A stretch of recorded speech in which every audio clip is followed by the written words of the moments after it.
Emiru just exposed the dark truth about what happened at TwitchCon, and now everyone's turning against Twitch. So on October 17th, 2025, Emiru was doing a meet and greet at TwitchCon and everything seemed fine. But then things got straight up terrifying when a male attendee suddenly rushed past security and grabbed her. The whole thing is caught on video too. You can see him trying to kick her while she's screaming for help.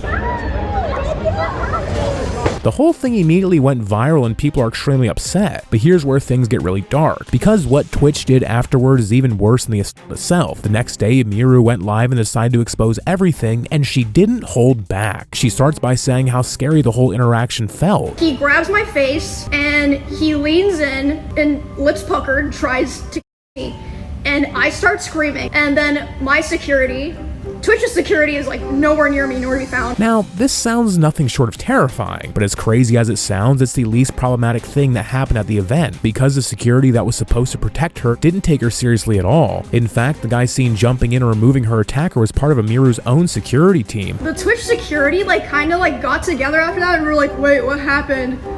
Oh, I didn't even see what happened, haha, and just started talking about something else. But wait, it gets worse, because after hearing Emiru's complaints, Twitch's initial response was just as unserious. They said, oh, well, he's banned from the platform for 30 days. 30 days for assault at their own event sounds way too relaxed. And when you take into account that the guy responsible was allowed to just walk away from the whole thing, it gets a lot messier. Emiru is basically left feeling like she wasn't valued by the very company she was bringing in cash for. I feel like I was treated like cattle or merchandise. Because why is no one there making sure I'm safe like a person? Why are the security guards joking and laughing and be like, oh, I didn't even see what happened? This isn't even the first time she mentioned how other creators have been assaulted at these events, but because they're smaller streamers, nobody ever ends up hearing about it. Now, this makes perfect sense, because when you think about it, the only reason this even got any attention is because someone happened to be filming. If not, Twitch would have buried it like they apparently do with everything else. And get this, Twitch's CEO Dan Clancy was out partying while all this went down. I genuinely think